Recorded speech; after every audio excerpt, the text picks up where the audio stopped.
rehabilitation, healing, and therapy. She currently works as a therapist in private practice as an organizational psychologist, specialized in transforming oppressive structures into new collaborative cultural norms. Combining her training in psychology, systems, healing, and education, her work focuses on healing rifts, building relationships, and empowering people, one word at a time. Her presentations integrate a unique blend of humor and wisdom, openness and honesty, and a deep generosity of self and spirit. Please help me welcome Dr. Yvette Erasmus. Thank you. Good morning. Do I need to turn this on, or is it on? It's on? It's on. Hi. Good morning. Oh, it's so nice to see you here. It's so nice to see some people I haven't seen in such a long time. I, as always, have my written out speech that I will probably refer to now and then, especially when I lose my train of thought, which happens a lot more often than I prefer these days. For those of you who know the frying pan story, some of you will know the frying pan story. Today I'm going to tell you the chia seed pudding story. And I'm going to begin with the chia seed pudding story, and then I'm going to refer back to it as we talk about shadow work and embracing our shadow and what that is all about and how I might suggest that you approach such a thing. Essentially, what we're going to talk about this morning is loving yourself more deeply. Loving yourself so that you can also love others more deeply. And this is not always that easy, especially if we carry a lot of shame. And it's also not that easy because when we're talking about shadow work, we're talking very often about what is unconscious. And it's really difficult to be skillful around unconscious material. So this is what we're going to dive into. So let's begin with the chia seed story. So one of the things that I do in my household is on Sundays, that would be today, I will be making overnight chia seed oatmeal, walnuts and sunflower seeds and protein powder and chia seeds and oatmeal, and then I make it in these little jars that I have collected. They're little jam jars that I reuse, and then I usually make like 10 of them because all of us eat that for breakfast.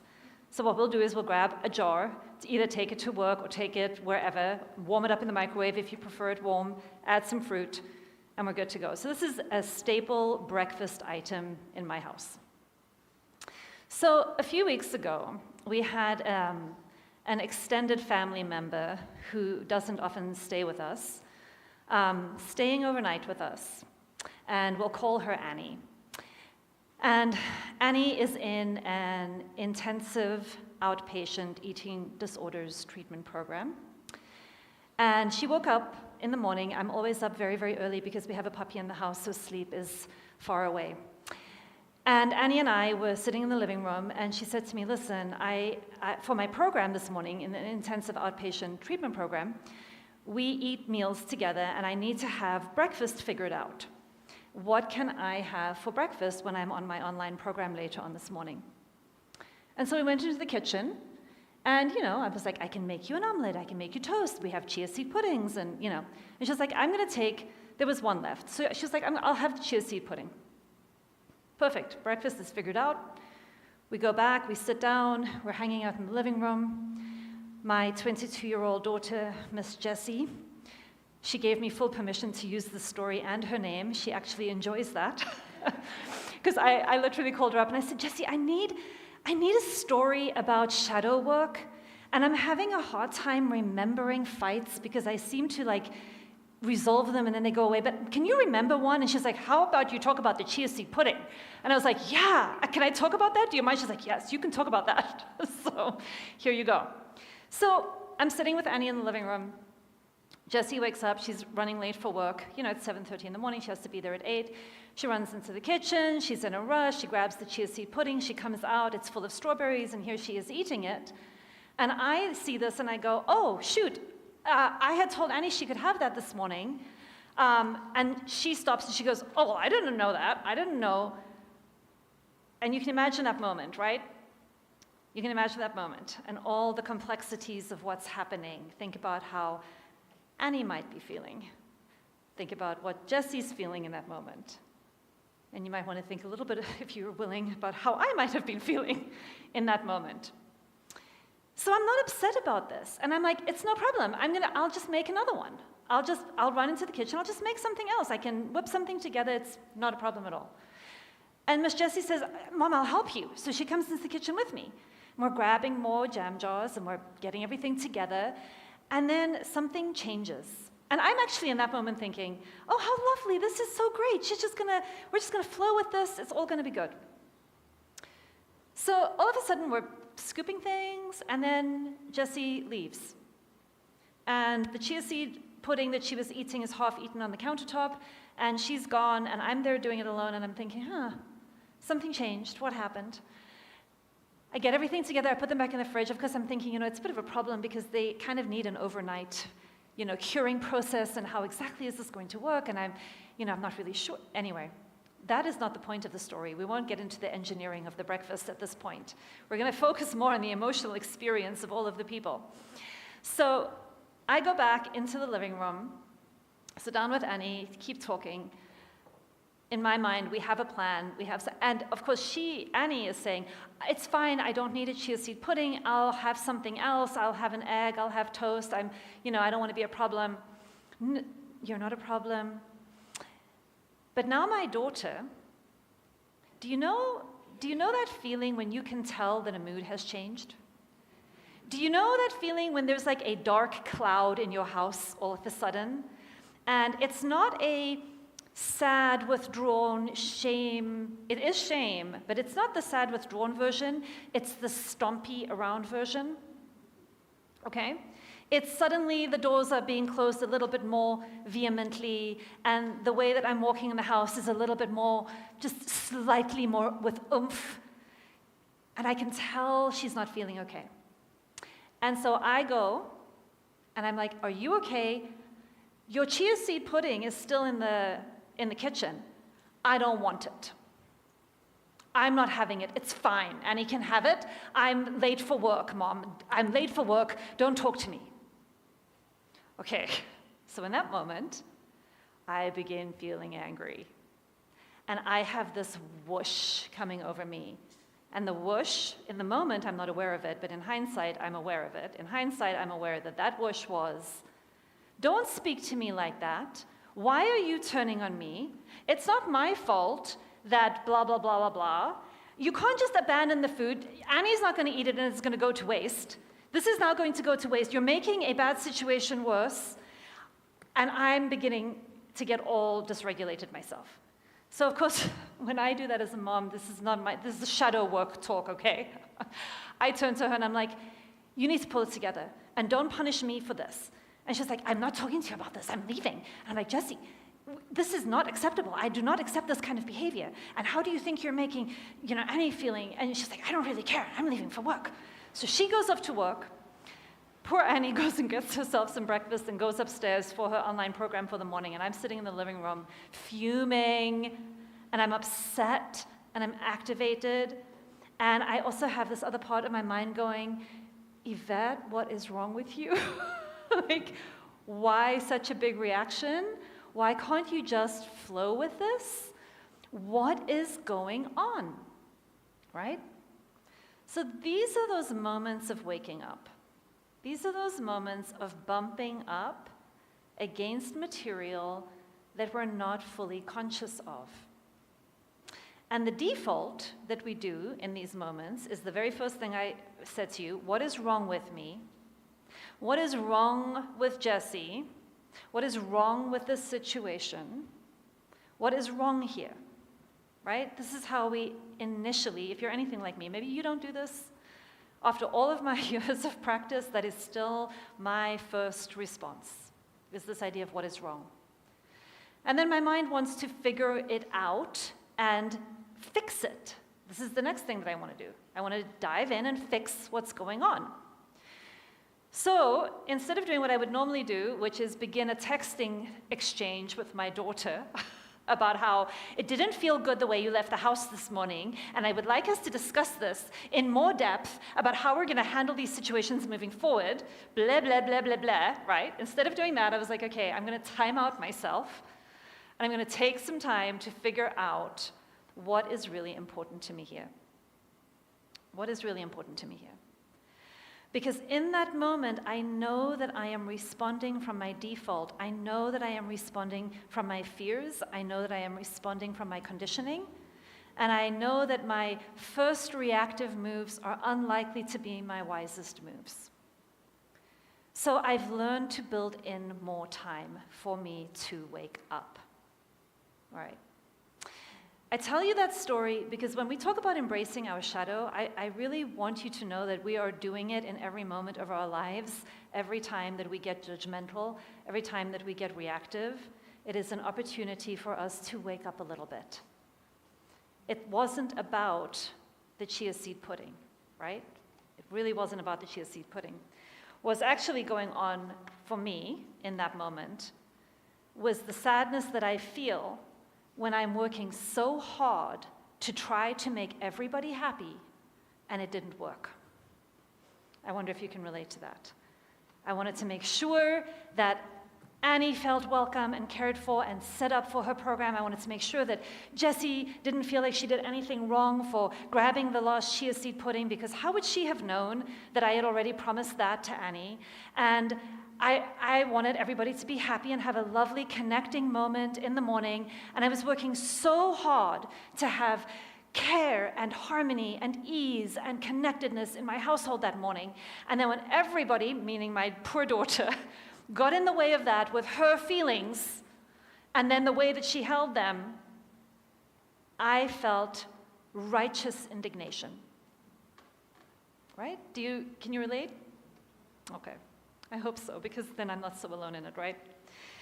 So, let me just have a look and see, because I really want to be planful about what all I'm going to talk about.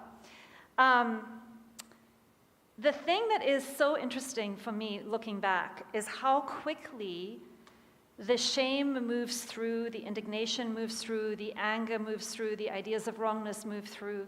It's all right there in those moments.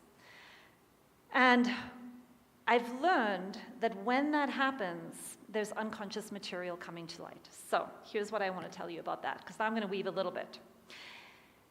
Everything that we think of as shadow material for today, I know there's many, many ways we can define this, but for today, I'm going to give you a practical definition. It's everything in you that you find unacceptable. Okay? Your shadow work, my shadow work, are the things, the identities that I am not allowed to be. So for example, I grew up in a family where being narcissistic was like a mortal sin. And so I learned very early on that any kind of self-advocacy was dangerous. Any kind of assertion of my feelings and needs was dangerous. My job was to mirror other people. I became very good at that. There's no secret why I do the work that I do, right? Because I'm well trained in mirroring and tuning in to other people. I had a lifetime of training doing that. But now what happens in my family system is when I see that my daughter is not doing that thing that I was taught to do, that I learned was good, and she's just going ahead and having feelings and needs in front of me and not caring about how they're affecting everybody else in the house and how everybody else might be feeling about her feelings and needs, this very old unconscious script of we don't do that comes up. And then this very automatic response of I need to teach her a better way of showing up, which is put your own feelings away and make sure that Annie doesn't feel uncomfortable. And make sure that I don't feel punished. Is this making sense?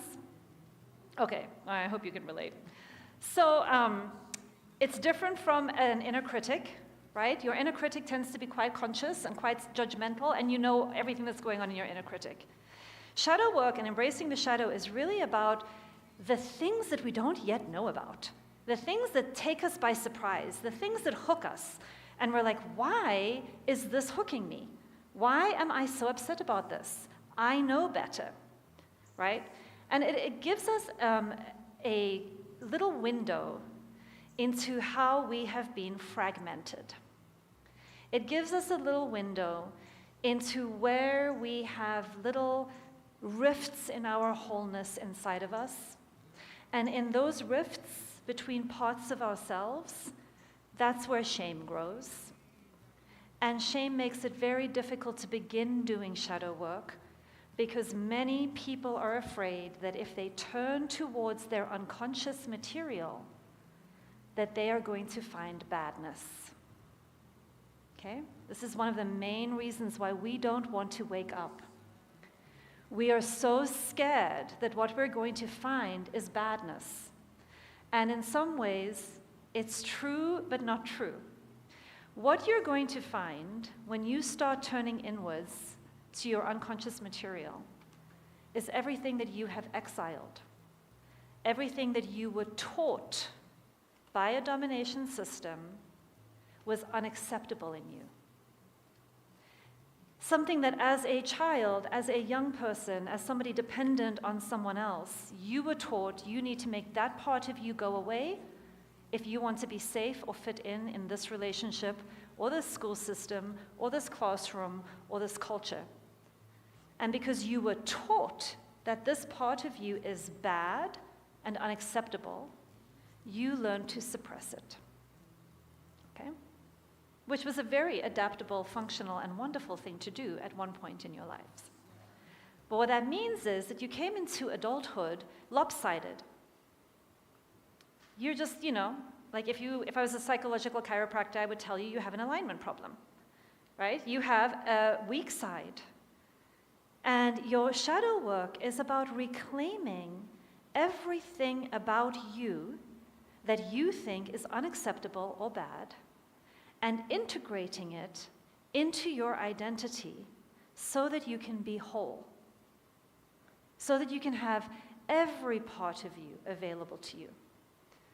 Now, another thing that people often say to me when we start pushing a little bit in these realms is, well, I'll give you an example. Like, I am a huge advocate and lover of nonviolence, right? Nonviolent communication, everything that is aligned with the spiritual principles of doing no harm and alleviating suffering, that's my jam.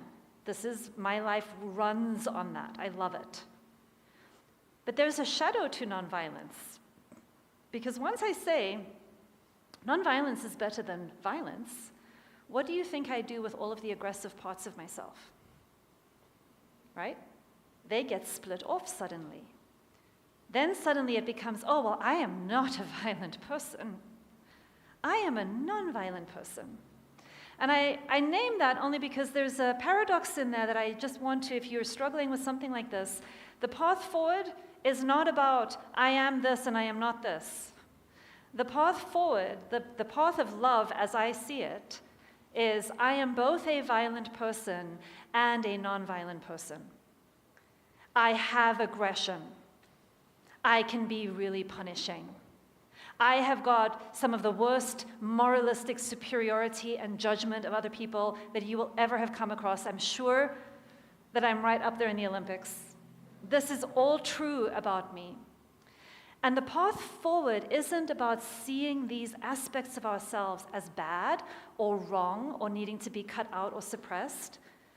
It's a little bit more like understanding the internal ecosystem, being willing to know that most of us play all parts. Most of us play all parts.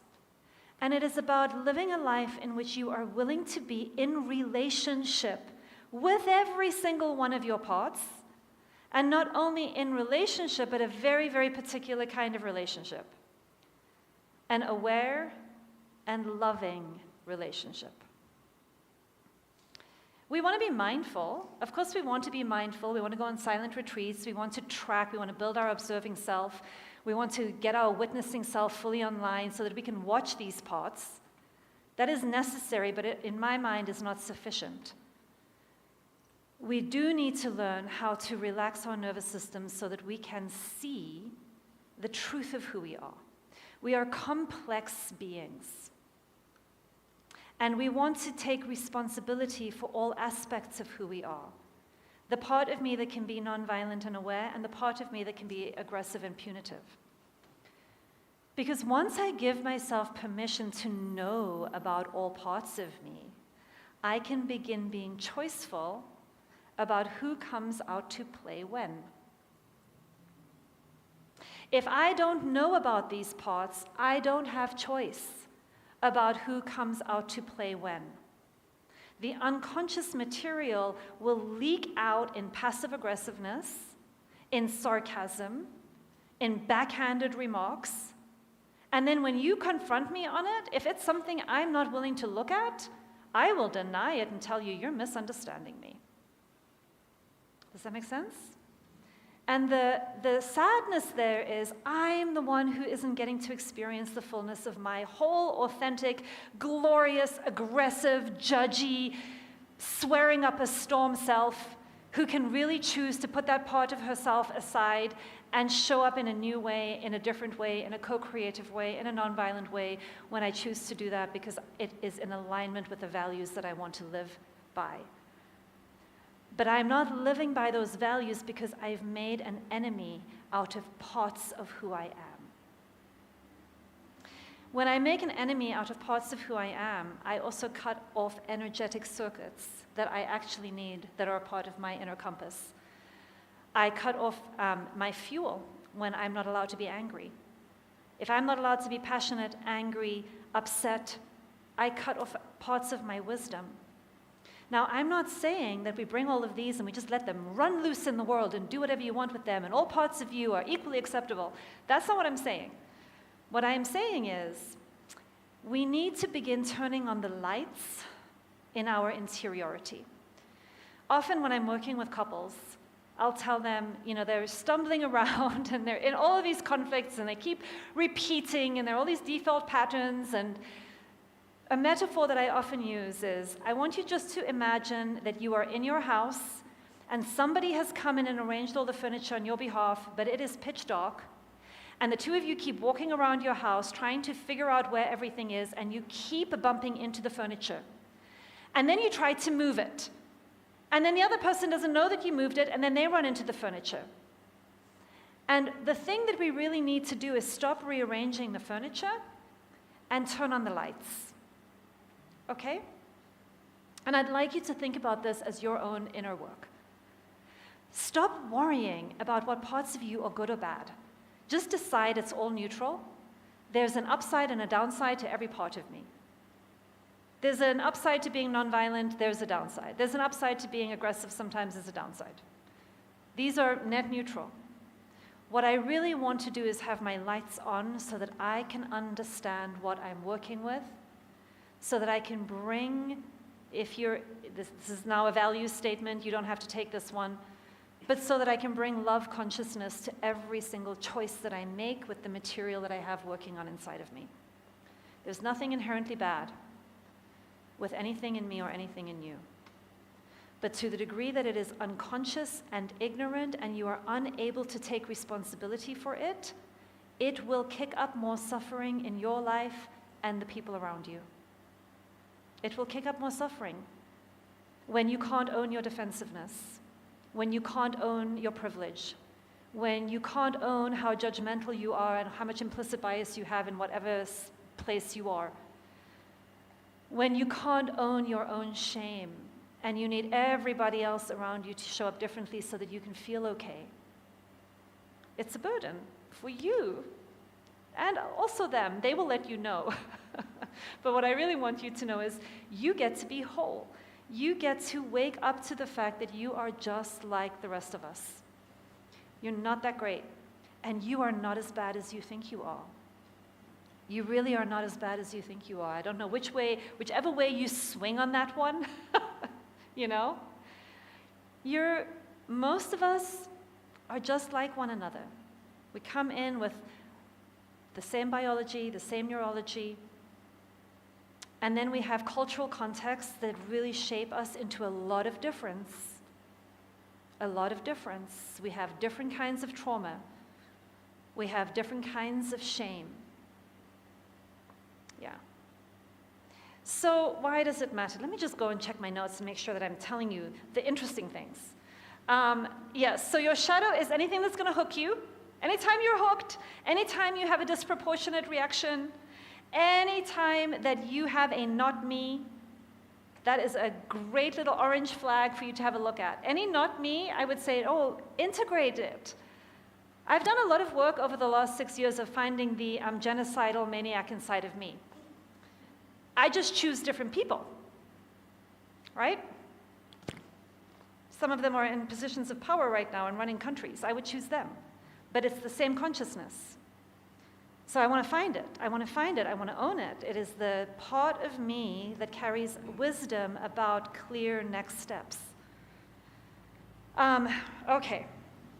When your shadow is not integrated, you know, Carl Jung, who I love, would say, until you make the unconscious conscious, it will direct your life and you will call it fate, right? So what we want to do is become more conscious. And here's how we can find our own shadow work. Moral superiority that masks a hunger for order, for justice, for connection, for belonging, for safety. Reactions that we can't explain. Misplaced blame in your relationships. Repeating patterns that you're like, but this isn't me. This isn't me. I'm not an addict, right? That's not me. Any not me that we find? The things we criticize harshly in other people are often the things that we won't allow ourselves to be. So I was very upset with Jessie around the chia seed pudding for not making it more comfortable for everybody else. I grew up with a rule that I am here to make everything comfortable for everybody else, and that there's something really bad if I express a mood. There was no room in my family of origin for moodiness. Moodiness and neediness, go to your room and come back better when you're more palatable to be around, right? So I had an unconscious thing coming up in that chia seed pudding moment where I was expecting my daughter to do exactly the same thing and mirror me and show up as an extension of me and serve the thing I'm trying to make happen. And when she showed up as an individuated little being of her own, who, by the way, when we debriefed and when we had it took us 4 hours, which I think is such a win. Like, from beginning to end, it took 4 hours. And she said that to me when she's like, tell them that story and tell them that it only took us 4 hours. And I said, okay, I will. She had a shame attack. She had her own shadow work coming up. At first, she went straight into, oh, let me fix it. And then as she was fixing it, she had a whole whoosh of shame. And when we debriefed it later, she said, I felt like I should never take the last thing in the fridge. I should never take the chia. I should have asked first. I just came in. I felt, I just confidently grabbed it. I thought I was being entitled, and I couldn't be around you and Annie anymore. I wanted to get out of there. I just wanted to disappear. I felt so much shame. Now, I interpreted it as punishment. Right? I interpreted her moodiness and her anger as, oh, she's punishing me, and she's withdrawing, because of course that's my history from other moments in my life. She was not doing that. She was having her own reaction. I was taking it very, very personally. Shadow work. Shadow work. Okay? And so before I could reach out to her, I first needed to turn to me. I needed to go and find the little girl in me that would have been shamed for taking the last thing in the fridge. The little girl in me that would have had punishment for making a guest in our house feel uncomfortable. I needed to go and reclaim the parts of me that were getting scared, younger parts of me that were getting scared. And then also the part that learned from my parents, oh, you are entitled to tell the children in your house to not be themselves and to serve your desires.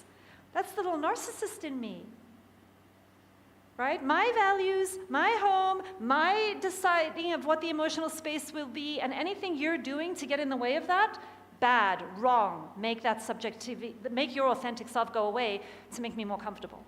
So there was actually a lot coming up in that moment, right? Okay, so I I'm going to give you a couple of practices which we'll come back to. The first one is, I'm going to skip to the end because I feel like this is more important right now. There's 4 steps that I'm going to give you for shadow work today. 4 really important steps, and I'm going to walk you through them. The very first one, the first movement, is naming it. You name it to tame it. You need to be able to just describe what is happening without judgment. You need to be able to describe neutrally, this happened, then this happened, then this happened, then this happened. Shadow work shows up like this: activation, reactivity. Wait, I've got this backwards. It's activation, your nervous system gets hijacked, distortion, judgment, that's what it is. Activation, judgment, distortion, reactivity. Let's do that again. Activation, judgment, distortion, reactivity. Those are the 4 default fear-based unconscious moves. My nervous system gets hijacked, my mind begins judging what is wrong with you, what is wrong with me. Yeah? The judgments will distort reality. You will not be in touch with what is real and what is really going on. You will now be reacting from a distortion, from an interpretation that is likely not true. For example, Jessie was not punishing me, but I was very sure she was punishing me in that moment. Make sense? Okay. Antidote. Name and describe. So, we notice in the kitchen that morning, I felt a familiar heat rise in my chest. I'm going to notice that. So I'm going to notice my indignation. I'm going to notice my hurt. I'm going to notice my anger. I'm going to notice the part of me saying, why are you being like this? I was just trying to help, right? So that's the first bell, the first knock on the door is what is coming up in you. So your practice is what just shifted in me? What am I feeling that I don't want to admit? What's coming up in me that I don't want to be in touch with? What's happening? What's happening? Be willing to describe, notice. Okay, next one. So notice is the first one. Naming is the second one. You're welcome for me being so clear this morning. The second thing we do is we name what's happening without judgment. So the first one is tracking the sensations, right? And then we name it without judgment. I was feeling hurt, rejected, indignant. I was also feeling ashamed that I didn't handle it better. That was Jessie. I was also feeling unappreciated. So we're afraid sometimes that naming it will define us. I mean, some of us want to skip this step because if I say, I think you were punishing me and I wanted you to just be a narcissistic extension of me in that moment and help me only focus on Annie's needs and helping her feel comfortable. And you and I should put our needs aside to make our guests feel as comfortable as possible, right? Sometimes we don't want to name it because we don't want to acknowledge that this is a part of who we are. So back to earlier point, there's nothing bad about you. You are like everybody else. This is a place where you can empathize, you can have shared humanity, you can have connection, you can have the beautiful part of vulnerability where you can love yourself and you can be kind of a shitty human being. This is the thing that I really want to give you the freedom to be. Because one of the things that I hear so often in the sessions that I do is there's this unspoken idea, this implicit belief that when I'm finally healed, I will be lovable. When I'm finally healed, I will be able to be loved and loving. And I want to tell you that's an illusion. Your ability to be loved and loving is right now in your awkward, messy, unhealed, unconscious, shadowy, crappy self. That's actually what you're trying to love up. That is actually who and what you want to be in non-resistance to. Because it is a path of wholeness. It is a path of authenticity. It is a path of all of our circuits being connected and then making conscious, intentional, loving choices from the place of awareness, not from an old pattern of thinking that I have to make myself different in order to be loved or good or safe. That's really why we do the work of waking up and loving ourselves and becoming mindful. Okay, so that's the normalize. So we've had notice, name, normalize. It is sacred to normalize what you find inside of yourself, because whatever you are feeling, whatever you are finding in your shadow, it is not shameful, it is human. It is human. There is nothing wrong with you. I don't know what kind of religious traditions some people have come from, but there's a lot of religious trauma here, where people are taught that they are inherently bad. You're not inherently bad. You are inherently unconscious, and you do a lot of shitty things, like I do, from unconsciousness, but you're not bad. You're wired for love, as Bruce Perry would say. What you find inside of you is a strategy that you learn that is trying to keep you safe, trying to keep you connected. And most shadow behaviors that we find inside of ourselves are actually tragic expressions of our search to be more loving. They are tragic, however. They do not work, and they create more suffering. Jessie's withdrawal in my story was a way to protect herself from the shame of having been wrong, right? The shame of having done something wrong, of being wrong, of not fitting in, of having stepped in something that she didn't know was coming. It was the disorientation and the surprise of dynamics that she wasn't expecting when she was waking up late and trying to get out the door to go to work. It wasn't anything bad about her, but in my default state, I was certainly willing to make it very bad and try to teach her to suppress that, please, because I didn't like how I felt around it. My hurt and indignation in that moment was really about my longing for ease and harmony and connectedness and everybody having breakfast and feeling good. And my disappointment about my daughter not feeling okay and not wanting my daughter to be leaving the house feeling bad and me being in the house with a guest and how uncomfortable that felt to me. Really wanting a sense of wholeness and connectedness. So it's nice to normalize that and go, oh, I get it. Right? I get what's happening. There's a lot of innocence inside of our dysfunction. Remember that. There's a lot of innocence. And then the fourth step is nurture. Nurture yourself. You notice it, you name it, you normalize it, and then you work on nurturing yourself. What would a good, archetypally good for most of us, because our real parents weren't so great. Jessie will say that about me one day. I'm at peace with it, right? What would that ideal parent do? How do I really want to be nurtured? Where did I write about that? Because I want to see what interesting and insightful things I was thinking earlier today that are eluding me right now. We don't push it away. And we also don't give it the keys to the house, right? So this is the other piece. It's like we have a puppy at home right now, and it's like training a puppy. It does not get to go through my house and chew everything, even though it really wants to. But I also don't punish it. I'm just going to teach it and redirect it and understand the developmental stage that it's in. And we're going to work with it, and we're going to give it a replacement toy. You're going to do that with your internal parts. The part of me that is angry, or the part of me that wants to lash out. Okay, great. I love your energy. I love knowing what matters to you.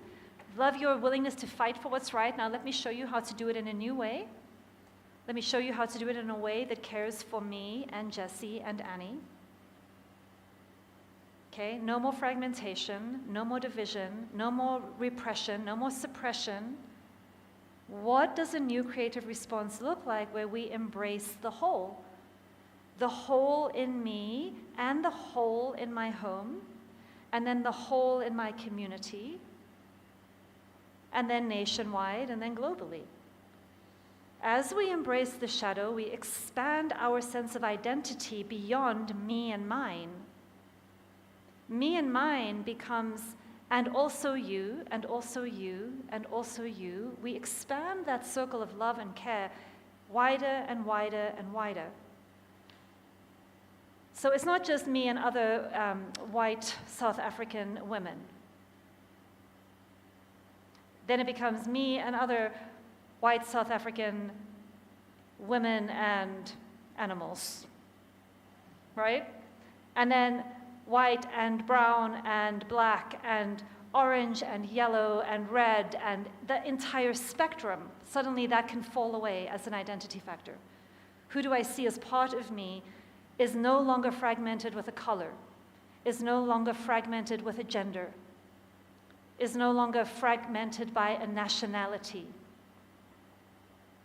My heart opens to include humans, and I do the inner shadow work needed to find out what I have been taught to other to have enemy images of. Now, I'm not telling you that I'm there yet, okay? I can tell you I've got a long list of people who are in the enemy image other that I am working on. I know where the edges of my growth are, okay? There's a whole bunch of people that I'm like, nope, I think we should round them up, put them in a space shuttle, send them off to live where they want to go live, and then we can be rid of them. That consciousness is exactly how they're feeling too. So we actually have a ground for some empathy and shared humanity there, which is horrifying and liberating all at the same time. But you will know in your own life, where does your heart begin locking down? And that will tell you a little bit about work you may want to do within yourself for yourself, but it also tells you about deep needs that you have, often for safety. Our hearts will close when we're under threat. And so then we develop a lot of tools for keeping ourselves safe, but that's a different talk. So let's get back to shadow work. Okay. Let me see, what else did I want to tell you about this? Turning on the lights, why we hide. But what if it's bad? No, it's not. The only thing you're going to find inside of you, this is back to the question of what if what I find in me is bad. But I really do believe that there are bad, awful parts of me. Okay, so let's work with that for a moment. If you really do think that there are parts of you that are bad, unacceptable, that you don't like in yourself and others and you'd like to be free of, then I'm going to offer you this reframe from Dr. Marshall Rosenberg, which is that every single thing that you will find inside of you is a tragic attempt to meet a deep need that you have. The only thing you have ever done in your life is a tragic attempt to meet a need. And I'm going to suggest for you just a small shift from focusing on the tragic attempt and the badness of the tragic attempt. And I'm going to suggest that you move your attention onto what is the need that I'm trying to meet. And when you get grounded in the need that you are trying to meet, and you're no longer identified with the tragic attempt or in resistance to the tragic attempt, you can just neutralize it. You will see that this thing that you're trying to do is probably not working for you. And you free yourself up in that moment to start choosing a new thing that will actually meet that need. So, in my chia seed pudding example, I really wanted connectedness and goodwill and happiness in my house.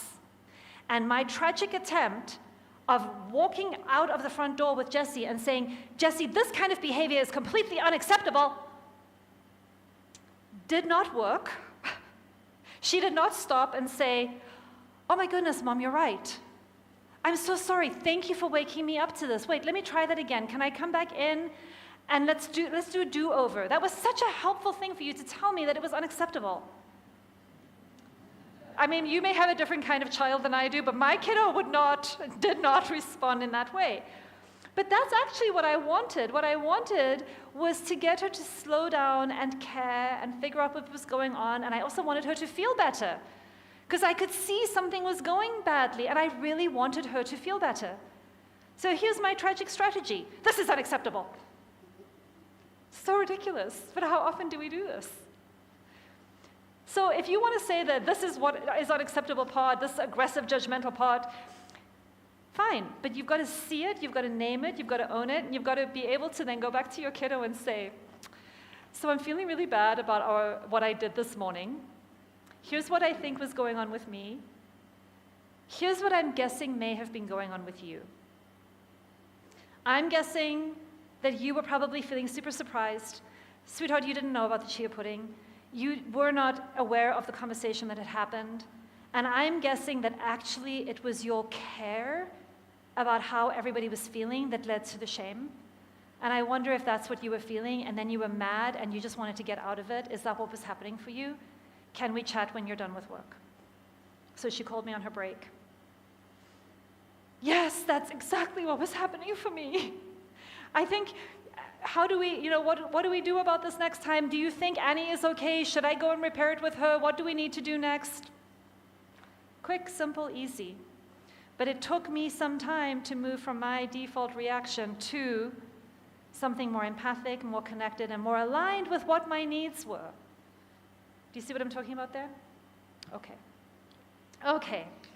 We move from shame to sovereignty. This is the difference between fate and freedom. If you want more inner freedom, you've got to become aware of everything, and you've got to love it. You've got to love it.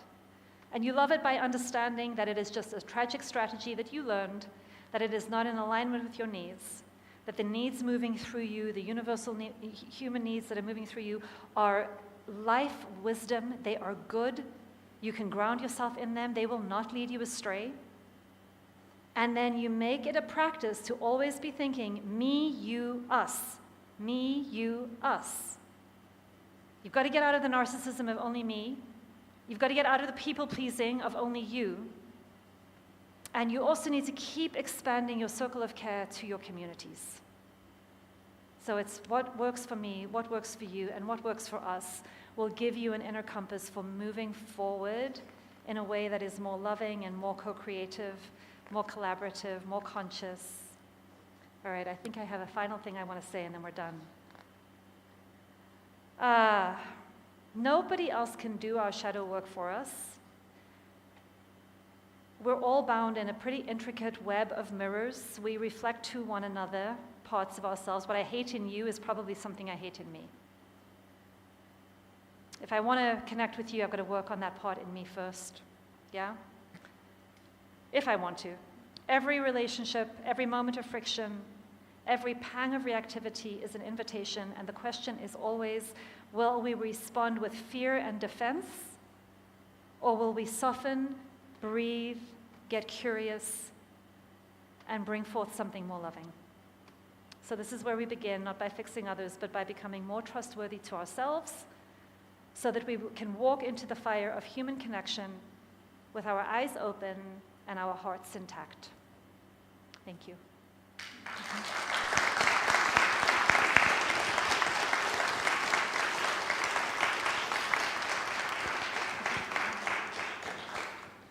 I think I speak for us all. Wow.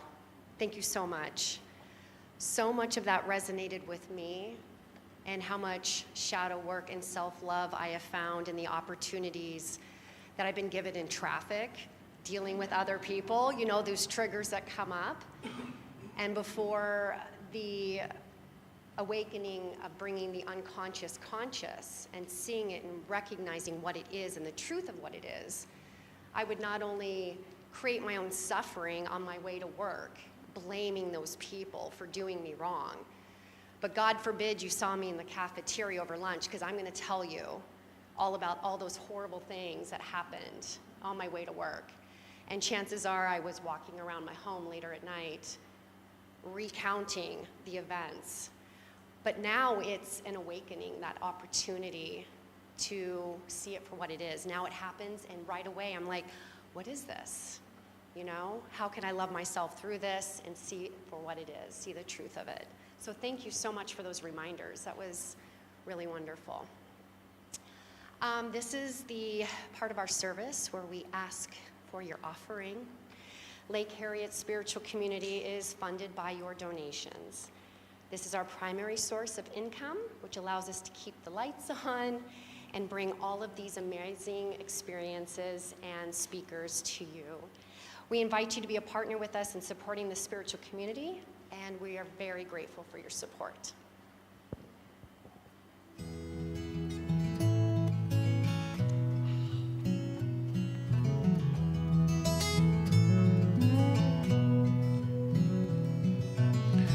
Time takes almost everything. Me and time will take my time. I look around for things to bring, to ease the way down the uphill climb. On the bright side of down, This side of the ground, it's a long way around and around.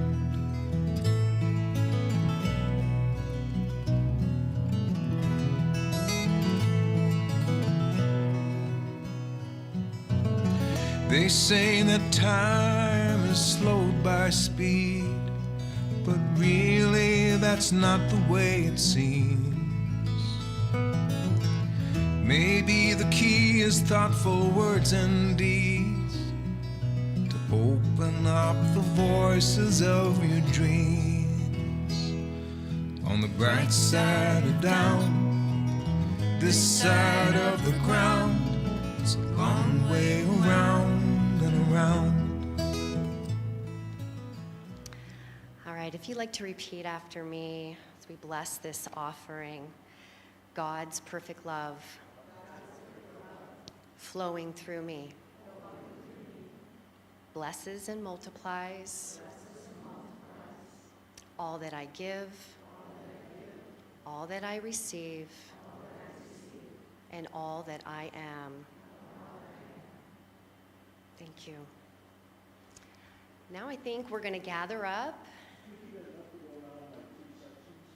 So right down the middle, Gary, do you think? Yeah, it's Dr. Yvette leads us through our closing service, closing comments, closing blessings. We just want to gather around, maybe right in the middle here, make a big circle.